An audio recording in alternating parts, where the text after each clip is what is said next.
Welcome back to concept level Aditya. तो आज हम लोग पढ़ेंगे बायोलॉजी और इसमें हम लोग चैप्टर 1 पढ़ेंगे, यूनिवर्सल साइंस बायोलॉजी का चैप्टर 1 टिश्यू। तो मैंने इसके 2 पार्ट्स बनाए हैं जिसमें आपको मैं आधा चैप्टर एक्सप्लेन कर दिया है। अब मैं इसका बचा हुआ पार्ट इस वीडियो में ट्राई करूँगा पूरा ख़त्म करने का। तो उससे पहले एक अनाउंसमेंट देता हूँ नेक्स्ट वीडियो की।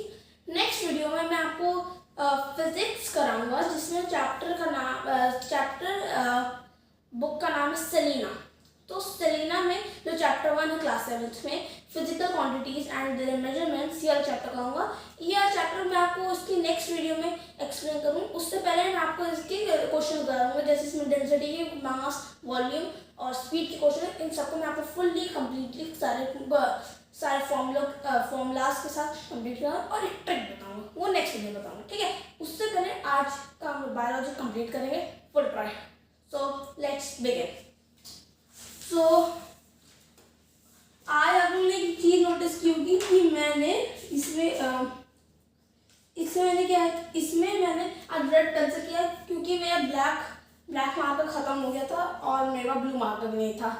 सो इसलिए मैंने आज सोचा ब्लू से रेड से करूँ और लिखूँगा मैं ग्रीन से। ओके, जस्ट करना, ठीक है, टीचर बन रहा हूँ। ओके, सो हम लोग को मैंने क्या बोला था आपसे कि हम लोग लिगामेंट से स्टार्ट करेंगे। तो एनिमल टिश्यू का था ये पार्ट, तो मैं ऐसे पूरा फ्लो चार्ट में वापस कन्वर्ट करता हूँ।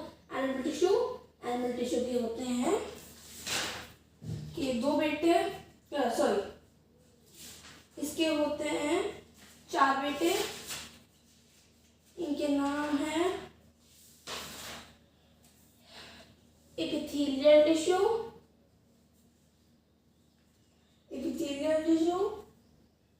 कनेक्टिव टिश्यू,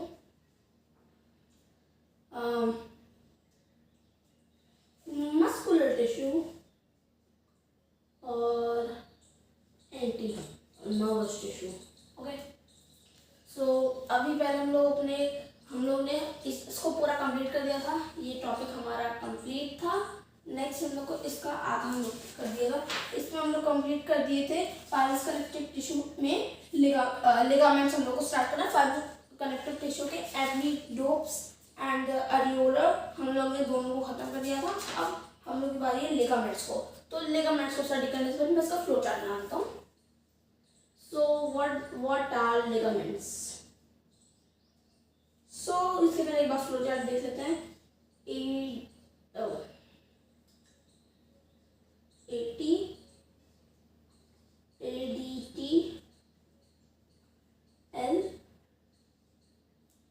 ठीक है, तो लिगामेंट्स देख लेते हैं पहले। Ligament join one bone to another. They are formed in the yellow fibrous tissue. We have great. So जो लिगामेंट्स होते हैं वो ज्वाइन करते हैं बोन्स को से अनदर बोन्स को। ओके, ठीक है, ये फॉर्म होते हैं येलो फाइबर कनेक्टिव टिश्यू में। ये होते हैं form of yellow fibrous, sorry, ये हमेशा ये जो बने होते हैं येलो फाइब्रस कनेक्टिव टिश्यू के बने होते हैं, ठीक है। अब उसके बाद कहते हैं कि ये उनके पास हाईली पावरफुल स्ट्रेंथ है। तो मैं आपको पिछले वीडियो में बोला जिम फ्रीक वाले की, तो उसमें जैसे मैंने कहा था जिम फ्रीक की जो फाइबर कनेक्टिव टिश्यू बहुत ज़्यादा स्ट्रॉन्ग होती है। तो वहाँ पे जो लिगामेंट्स इनके शोल्डर के नीचे यहाँ पे जो उसमें मसल्स होते हैं ये बहुत ज़्यादा स्ट्रॉन्ग हो जाते हैं। टेंडन वैसे भी स्ट्रॉन्ग होते हैं, पर लेकिन जब आप अपने बॉडी के फैट्स को ज़्यादा बर्न कर देते हो तो ऑलमोस्ट जीरो कर देते। जीरो तो कोई नहीं कर सकता। इवन जो हमारे ग्रेट स्पोर्ट्स स्टार हैं विराट कोहली, उनकी बॉडी में भी इतना साइंटिफिक रिसर्च के बाद उनकी बॉडी में पता चला कि उनकी बॉडी में 10 to 15% भी फैट रहता है। कोई और जो ग्रेट फुटबॉलर क्रिस्टियानो रोनाल्डो, उनकी बॉडी में भी क्या कहते हैं 5 to 10% फैट रहता है। फैट खत्म नहीं किया जा सकता इतना टोटली, पर जो हम लोग कहते हैं कि इतना कम हो जाता, इतना से ज़्यादा कम हो सकता है पर बहुत ज़्यादा कम नहीं हो सकता, बिल्कुल जीरो नहीं हो सकता। तो इसी वजह से यहाँ पे ग्रेट स्ट्रेंथ, इनके पास एक ग्रेट स्ट्रेंथ होती है इनके मसल्स में। यहाँ टेंडेंस होती है, यहाँ पे इतनी बहुत ज़्यादा लेवल की इनके पास स्ट्रेंथ होती है, एक्सट्रीमली बढ़ा देते हैं ये लोग। ओके, और वैसे भी यहाँ स्ट्रेंथ होना तो मेजरली इंपॉर्टेंट है, वरना हाँ कोई बाहर से मतलब टक से हाथ टूटेगा। ओके, ठीक है, तो ये पहला टॉपिक कंप्लीट। ओके, नेक्स्ट है tendencies. white fibrous tissue. Tendons have a high strength and highly elastic. So tendons का मेन काम होता है मसल्स को बोन से अटैच करना. मसल है और बोन है, दोनों को अटैच करने का काम होता है टेंडन्स का. ओके, उसके बाद ये बने होते हैं वाइट फाइब्रस टिश्यू के. वाइट फाइब्रस टिश्यू होता है इसलिए उसके बने होते हैं. और टेंडन्स होते हैं, इनके पास होती है हाईली पावरफुल स्ट्रेंथ होती है. और ये होते हैं आर हाईली इलास्टिक. ये होते हैं हाईली इलास्टिक के. ठीक है, समझे?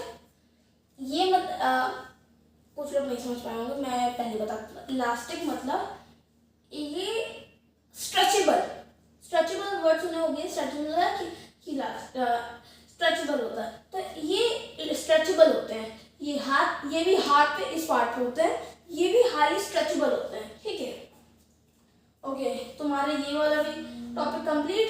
ओके, आप कनेक्टिव टिश्यू के एक और वाले पे आते हैं. अरे यार तेरी की मैंने गड़बड़ी कर दी इसमें छोटी सी. कनेक्टिव टिश्यू के होते हैं ना 4-5 पार्ट, तो मैंने उसमें गड़बड़ी कर दी कि फ्लूइड कनेक्टिव टिश्यू, बाकी सबको ड्राइंग किया. SCT supportive connective tissue, FCT fibrous connective tissue, और ये होगा FLCT फ्लूइड कनेक्टिव टिश्यू. इसमें अभी हम लोग ये पढ़ रहे थे. अब इस पे जाएंगे फ्लूइड कनेक्टिव टिश्यू. अब आप लोगों को लगे आप थोड़ा सा इंटरेस्टिंग चीज आने वाली है इसमें. तो फ्लूइड कनेक्टिव टिश्यू के होते हैं 2 पार्ट्स, लिम्फ एंड ब्लड. ठीक है, सो लिम्फ क्या होता है? लिम्फ क्या करता है? लिम्फ पहले देख लेते हैं दोनों में अंतर, काम क्या होता है, दोनों अलग अलग होता है. तो ये हो गया लिम्फ और ये हो गया ब्लड. तो ब्लड के बारे में पढ़ रहे थे. ठीक है, blood it is formed of 2 component,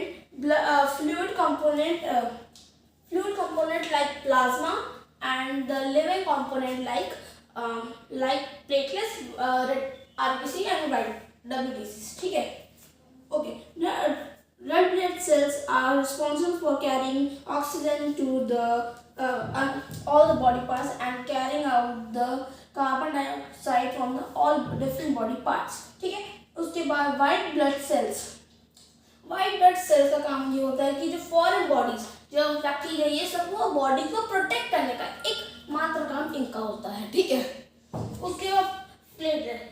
तुम लोग ने जब तुम लोग चोट लग जाती होगी तो जब थोड़ी बहुत चोट लग जाती है हाथ में, पैर, तो कहीं भी चोट लग जाती है, तो थोड़े दिन बाद देखते हैं हमें एक अजीब सा कुछ जम जाता है खून वहाँ पे, तो उसे क्लॉटिंग कहते हैं. तो प्लेटलेट्स का एक काम होता है कि क्लॉटिंग ऑफ द ब्लड, ये क्लॉट कर देता है ब्लड को बाहर जाने से.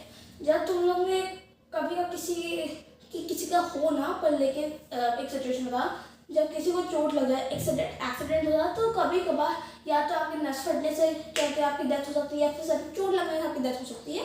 लेकिन कभी कभार एक्सेसिव ब्लड लॉस की वजह से डेथ हो सकती है, कि आपकी बॉडी से इतना बहुत ज़्यादा ब्लड निकल गया और कहते हैं आप उसको मेंटेन नहीं कर सकते. ठीक है, कि उसके बाद आपकी बॉडी, उसको ब्लड चाहिए, बेचारी को बॉडी को ब्लड चाहिए होता है काम वर्क करने के लिए, इंसान को जिंदा रखने ब्लड चाहिए, तो वो सारा ब्लड बहता चला गया तो उससे डेथ हो सकती है. इस वजह से भी डेथ हो सकती है. इसीलिए ब्लड को क्लॉट ज़्यादा ना निकले, इसलिए क्लॉटिंग के लिए हम लोग प्लेटलेट्स का यूज़ करते हैं. ओके, अब एक बार आरबीसी को आपको समझा देता हूँ. आरबीसी का एक काम होता है कि ऑक्सीजन को बॉडी में पूरा सर्कुलेट करना और कार्बन डाइऑक्साइड को बॉडी से लेके बाहर निकालना. ठीक है, ओके. उसके बाद ठीक है, ब्लड समझ आ गया. अब हो गया lymph. It is a colorless fluid present around the cells in the body. It contains white blood cells. Lymph forms a defensive mechanism of the body by protecting its organ against the germs. Lymph का बहुत बड़ा काम नहीं होता. ये एक fluid होता है बॉडी में जो होता है कलरलेस. पानी होता है ना, वैसा ही होता है, बस ये कलर और ये और ज़्यादा कलरलेस होता है. ठीक है, उसके बाद it contains the white blood cells. इसके बाद व्हाइट ब्लड सेल्स जैसे ब्लड के पास होते हैं. ओके, और the lymph form the defensive mechanism of the body. जैसे कहते हैं ब्लड में वाइट ब्लड सेल्स होते हैं बचाने के लिए बॉडी को फॉरेन बॉडी बैक्टीरिया से, वैसे यहाँ पे भी वाइट ब्लड सेल्स होते हैं। ओके, उसके बाद it form the defensive mechanism of the body by protecting it against the, जो मैंने अभी बोला वही मतलब होगा। ओके, एक टॉपिक हो गया हमारा समाप्त। अब आते हैं हम इसके नेक्स्ट वाले भाई पे, मस्कुलर टिश्यू। तो मस्कुलर टिश्यू में, अब मस्कुलर टिश्यू देख लें, ये बहुत लंबा टॉपिक है, मतलब ये बहुत पकाऊ टॉपिक है। तो मस्कुलर टिश्यू को देख लेते हैं, इसके 3 बेटे होते हैं, तीनों के नाम देख लेते हैं, SM, CM और तीसरे का नाम है SMM। ठीक है, पहले का नाम है स्केलेटन टिश्यू, स्केलेटन मसल, दूसरे का नाम है कार्डियक मसल, तीसरे का स्मूथ मसल। ठीक है, स्मूथ, ये स्मूथ का मतलब और ये मसल। ठीक है, आप देख सकते हैं, तीनों स्टडी करेंगे हम लोग। तो पहले स्केलेटन मसल के बारे में पढ़ लेते हैं। स्केलेटन मसल में काफी, इसको हम इसके जो रिलेटेड है तो कई सारे नाम से बुलाते हैं, क्योंकि ये काफी चीज में अच्छा है। इसको हम बुलाते हैं स्ट्रिप्ड मसल, और या फिर वॉलेंट्री मसल या स्केलेटल मसल। ठीक है, ये सिर्फ 5 ही नाम है। ओके, सॉरी, ठीक है, इसके 5 ही नाम है। इसको, इसके काम के लिए इसको अलग अलग नाम से जाना जाता है। ठीक है, तो पहले इसका काम होता है, ये बोन से अटैच होता है। ठीक है, ये मसल जो है बोन से अटैच होता है, इसीलिए कहते हैं इसको स्केलेटल मसल बुलाते हैं। ओके, उसके बाद होता है they help in the movement of our body, ये हमारी बॉडी की मूवमेंट में हेल्प करता है। ये हमारे खुद से कंट्रोल में होता है। ये देखो, मेरा हाथ में यहाँ स्केलेटल मसल है, यहाँ पे ये मेरे कंट्रोल में है कि मैं इसको मारूं, पीटूं, किसी को भी किसके साथ इसकी हेल्प करूं, कुछ भी करूं, ये मेरे कंट्रोल में है, ये मेरी मर्जी। ठीक है, मेरी मर्जी, वो वर्ड सुने हो, मेरी मर्जी। ठीक है, ये वैसे ही है। तो ये हमारे खुद के कंट्रोल में होता है। इंग्लिश में कह सकते हैं these muscle are control of our own will, okay.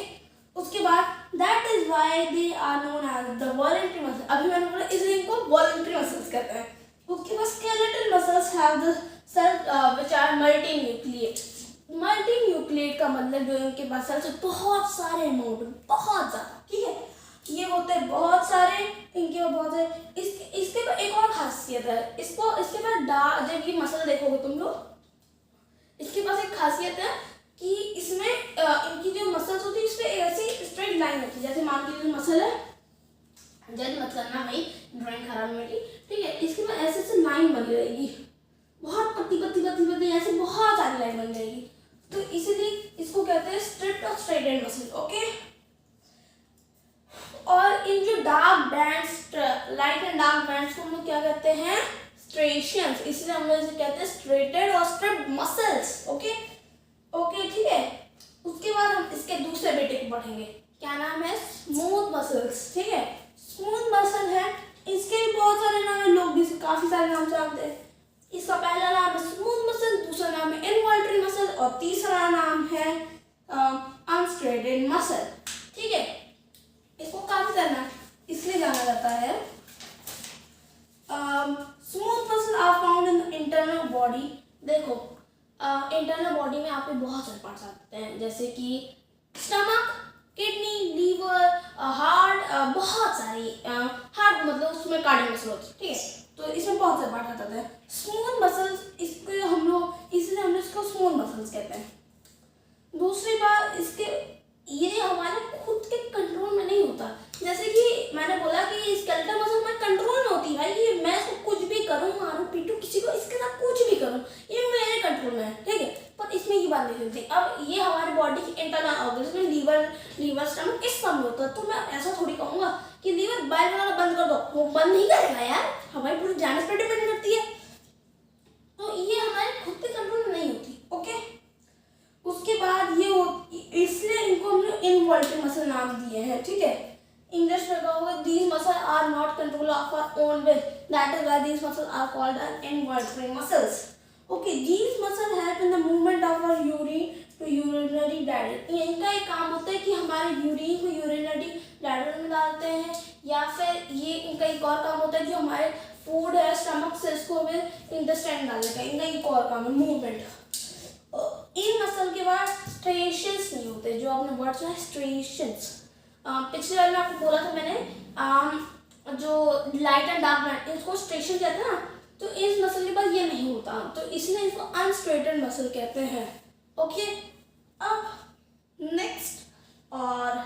Next ये हो गया इसका क्लियर। अब हमारे पास अब इसका आखिरी भाई कार्डिक मसल। कार्डिक मसल क्या होते हैं? These muscles are used to pump the blood। ठीक है, ये कहाँ प्रेजेंट होता है? हमारे दिल में जो आशिकी लगाते हैं ना, वो वाले दिल से नहीं, ये हमारे असली दिल। ठीक है, इस दिल में पैदा होता है। हमारे दिल का काम होता है कि पूरी बॉडी में ब्लड सर्कुलेट करना, और ब्लड सर्कुलेट होता है पंपिंग से। ठीक है, पंपिंग हमारी पूरी लाइफ भर चलती रहती है। ठीक है, अगर ये रुक गए तो हम रुक गए हमेशा के, हम रुक जाएंगे हमेशा के लिए। ठीक है, तो ये मसल इस ऐसे डिजाइन होती है कि कभी थके ना। ये मसल इसलिए ये मसल इसलिए हमारी बॉडी में कह सकते हो These muscles are involuntary in nature। ठीक है, क्योंकि ये हमारे खुद के कंट्रोल में नहीं होते। अब मैं थोड़ी इसको कंट्रोल नहीं कर सकता कि भाई रुक जा, तू नहीं रुक सकता, वो रुक गया तो मैं हमेशा के रुक जाऊंगा। ओके, तो इसको हम लोग कहेंगे कार्डिक मसल, जो हमारी हार्ट में प्रेजेंट होती है, हमारी लाइफ भर चलती है और कभी थकेगी नहीं।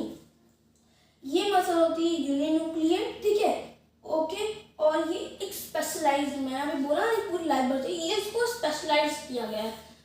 जैसे तुमने जेनेटिकली मॉडिफाइड वर्ड सुना होगा कभी कभार, कि इसको स्पेशली मॉडिफाइड किया गया है कि भाई तुझे कभी रुकना नहीं है, तू हमेशा जिंदगी भर चलती रहे जब तक ये इंसान टके ना। ओके, ये हो गया हमारा एक और टॉपिक क्लियर, मस्कुलर टिश्यू।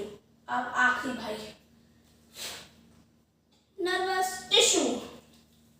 तो नर्वस टिश्यू कहाँ होता है? The brain and the spinal cord and its nerves are all composed of the nervous tissue। ठीक है, the cells of these tissue are called the nerve cells or neurons। So ये muscles होती है, ये tissue होती है हमारे दिमाग में, हमारे स्पाइनल कॉर्ड में और हमारे सेल्स में, नर्व न्यूरॉन्स में। ओके, और अब ठीक है, each neuron consists of the following 3 parts। ये जो न्यूरॉन्स के 3 पार्ट्स होते हैं, cyton that contain the nucleus, thread-like branches called the dendrons or dendrites that arises from the cyton, which further branches into the dendrites। Okay, ये अलग होते हैं। ठीक है, dendron और dendrites अलग होते हैं। One of the dendrons is longer than the rest of known as axon। Okay, so देखो मैं इसका स्ट्रक्चर बना देता हूँ, तुम लोग कंफ्यूज मत, ड्राइंग को जज मत करना, गूगल पर सर्च कर लेना कि इतनी गंदी ड्राइंग में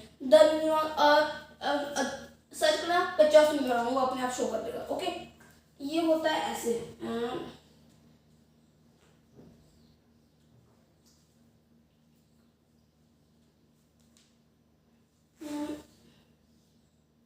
एग्जाम में ये सब डायग्राम प्रैक्टिस करके चले जा रहा हूँ।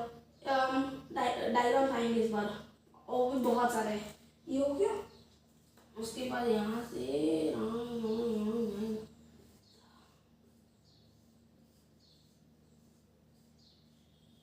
ओके, ये हो गया। ड्राइंग जज मत करना यार, बहुत गंदी ड्राइंग मैं जानता हूँ। ठीक है, और वैसे जल्दी पढ़ाना, मास्टर की पढ़ाना बहुत टाइम लग जाएगा। तो देखो, ये जो यहाँ पे पत्तियां बनी है, इनको कहेंगे हम लोग डेंड्राइट्स। Okay, dendrites. ठीक है, ये जो उसके बाद इसकी जो बीच में गोला है, इसको कहेंगे हम लोग, नाम देंगे न्यूक्लियस।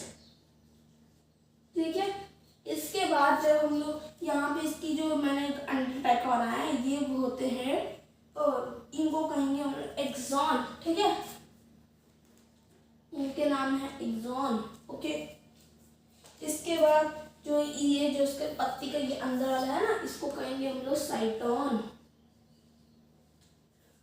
इसके बाद जो यहाँ पे, उसके बाद जो यहाँ पे छोटी छोटी यहाँ पे पत्तियाँ रहेंगी, यहाँ मैं बना दूँगी, तो ये रहेंगी, ये नाम, इनको हम लोग प्यार से बुलाएंगे, इस वाले पॉइंट को डेंड्रॉन।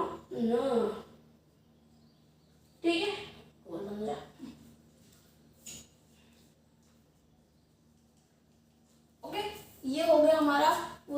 स्ट्रक्चर एक बार मैं आपको वापस रीड कर, द सेल बॉडी और अ साइटोन कंटेन द न्यूक्लियस। देखो मैंने अभी बोला ना ये स्ट्रक्चर ये इसके अंदर होता है न्यूक्लियस। ओके पहला पॉइंट क्लियर। ये thread like branches called the dendrons that arises from the dendrites. मैंने क्या बोला, ये डेंड्राइट्स होती हैं, ये डेंड्रॉन से निकलती है। इस पॉइंट से मैंने इस पॉइंट से ये डेंड्राइट्स निकलती हैं। उसके one of the dendrons is longer that than the rest of the known as the axon.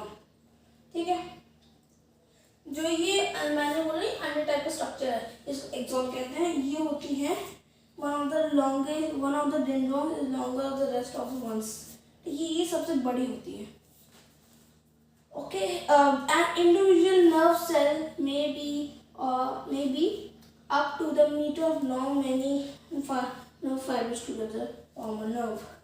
ये सब मिला के एक नर्व बनाती हैं। ओके, समाप्त, चैप्टर खत्म। ठीक है, तो लोग सोचते भाई 3 वीडियो लग गई, एक ही हफ्ता लग गया। अब सुनो, नेक्स्ट वीडियो में आप लोग को न्यूमेरिकल्स में दे दूंगा। समझ आ गया ना सबको?